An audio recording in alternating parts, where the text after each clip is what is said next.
Good evening. I'm Chris Matthews in Washington. Let me start tonight with this. There have been a raft of charges that fit under the heading Benghazi. The sheer volume of them allows the one making the charge to maintain the offensive.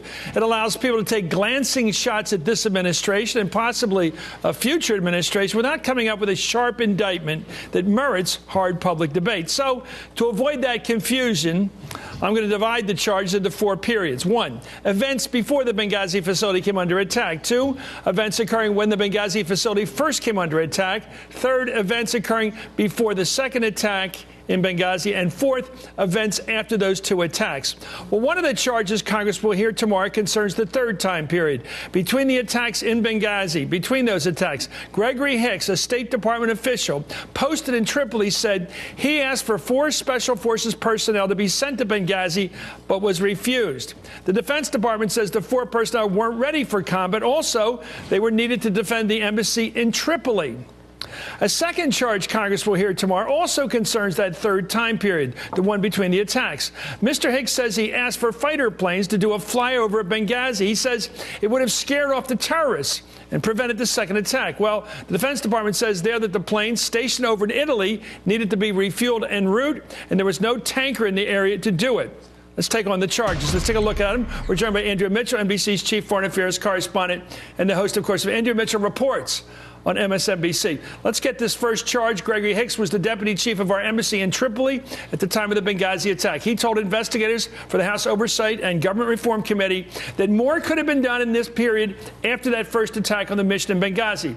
But before 2 more Americans were killed hours later in a second attack. He said a team of 4 Special Forces operatives were ready to fly to Benghazi in that period between the attacks, but they were told by their Defense Department superiors that they didn't have the authority to do so. He also said, this is Hicks, that the United States never sought permission to scramble aircrafts over Benghazi after the first attack. Had they done so, he said, it might have caused the attackers to scatter before the final attack. So let's start with those 2 main charges. They've gotten all the publicity today. Let's start with the first, the 4 Special Forces personnel who apparently are speaking on the record and saying they were ready to go to Benghazi. These are 4 in addition to the 6 who had already gone.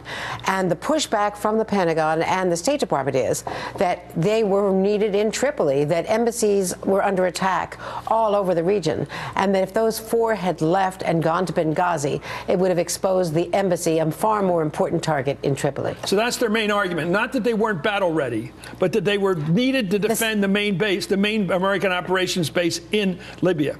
The second argument is that they were not combat assault ready. In other words, that they were based in Tripoli, they were actually visiting on a mission in Tripoli, and could not launch a combat assault at a remote location. My experience in political argument is if you have a good argument, and that's the real reason you make the decision, you don't add a second one. Can you tell from the way this testimony is developing what they truly were guided by? Was it the need to protect the embassy in Tripoli, or was it because they didn't think these guys were ready to jump into hell, basically, which is what they would have had to do once they hit the ground? My best judgment is that they did not want to expose the embassy in Tripoli. Right. Okay, let's talk about the aircraft. The Defense Department position there apparently is that those planes could have scrambled from Italy. It would have taken 3 or 4 hours, but that route would have required a refueling en route, and there was no tanker available. Is that their defense? Their argument is that it would have taken 5 hours and that there were no tankers available, that the closest tanker was actually in Europe, not in Africa, and not in Italy, not in Aviano. So what do the critics say up against these 2 pushbacks? What do they say in defending the charge that are basically taking down the defense that says, look, we couldn't spare those 4 guys? What do they say about that? I talked to Jason Chaffetz today. Yeah, he's one of the critics. One of the leading critics on the committee, and he said this is the first time we are hearing the specific pushback from the Pentagon. He's also saying, why wasn't Gregory Hicks interviewed by the Independent Review Board? Now, that gets to the 4th stage of discussion after what happened. They always shift these things around. Now, I'm not saying they're dead wrong on everything. I just notice a tactic. Every time somebody defends something, they go, well, what about this other thing? I'm sorry. Let me stipulate that Gregory Hicks has a superb record. He was the deputy chief of mission, but he is a diplomat. He is a foreign service officer. And the Pentagon's pushback is that he's not a military officer. And to suggest that a flyover of F-16s could have buzzed the mission, the outpost in Benghazi, and scattered the attackers is naive, number one. It's hypothetical. Right. And that they couldn't get there in time in any case, for the very reasons you've just cited, that they didn't have the refueling capability. Well, and they were not on the runway. It takes a couple of hours to get an airplane, an F-16, fueled up and on the runway and in the air. So this falls into the category of view since we grew up Monday morning quarterbacking. Fine, and it's legitimate disputes. We can argue about how it could have been handled better, but it's certainly not a mortal sin politically that would cause the downfall of an administration, even a British-style ministry, where they do resign in these situations. Let's talk about the cover-up, supposedly. And you talked about, let me read this other point. Gregory Hicks, who is, of course, this respected Foreign Service officer based in Tripoli, took issue with the account that Ambassador Susan Rice of the UN gave after the attack, that it was a spontaneous attack that grew out of the protests. Hicks told investigators, quote, "I thought it was a terrorist attack from the get-go. I think everyone in the mission thought it was a terrorist attack from the beginning." And here's what Congressman Darrell Issa of California had to say about that. Let's watch him in action. But we know one thing. The talking points were right, and then the talking points were wrong. The CIA knew it was a terrorist attack. The Deputy Chief of Mission, Gregory Hicks, knew it was a terrorist attack. The ambassador, before he died, one of the last words he ever said is, "We're under attack." So the significance, I mean, Secretary Clinton, before she left her post as Secretary of State, said, what's the issue here? What is his issue there? We're not talking about saving lives or lives that could have been saved, saving Chris Stevens' lives or anything. We're talking about how the PR was handled by the White House. Why is it so significant to the critics?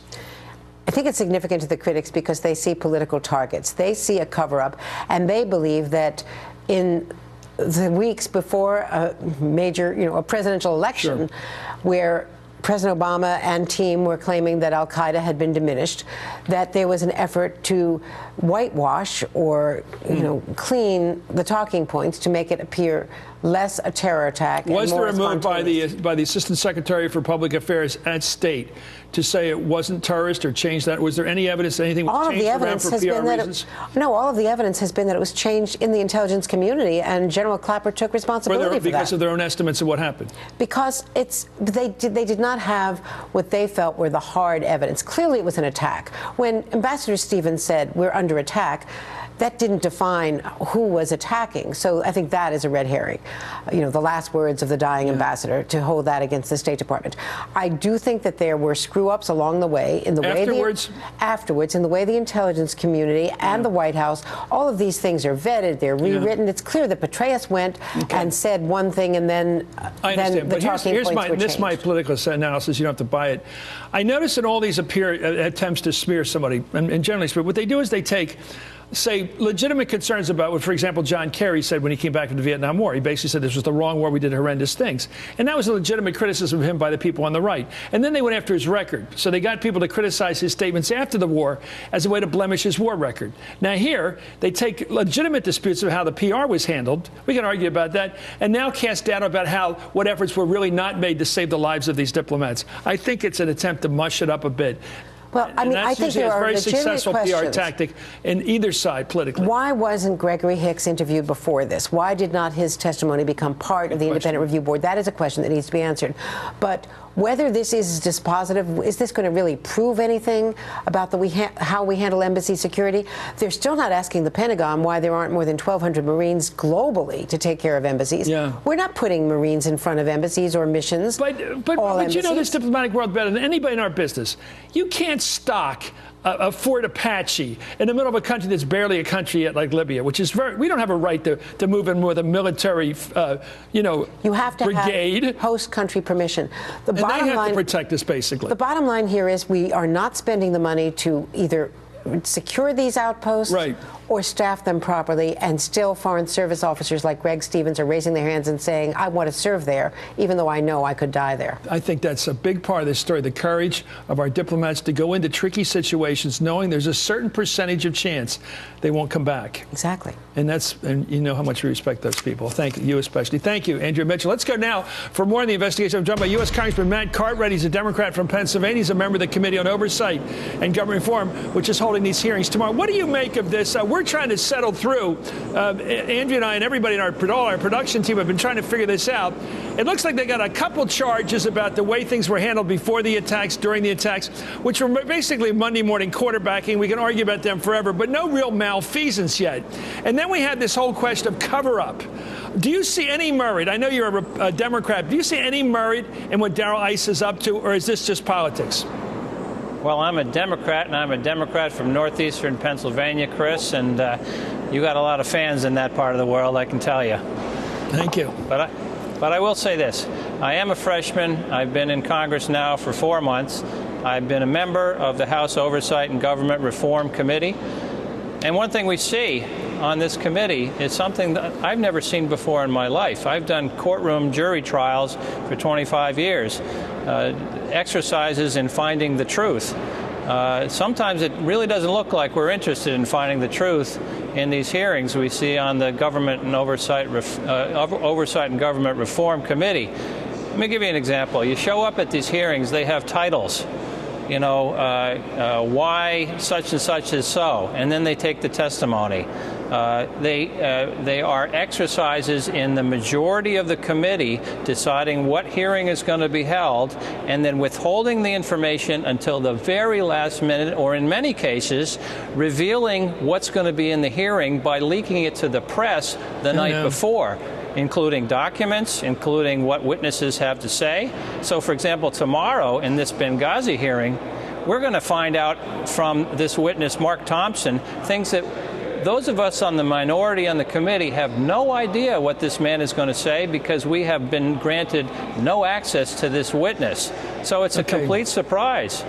Well, not to fuel your concern that this is a stacked jury here. It's certainly something to look at a show trial. Look at former governor of Arkansas, Mike Huckabee, ran for president, of course, as a Republican. Yesterday, he said that Benghazi is more a serious scandal than Watergate, and he made a startling prediction. Let's look at Mike Huckabee. Okay.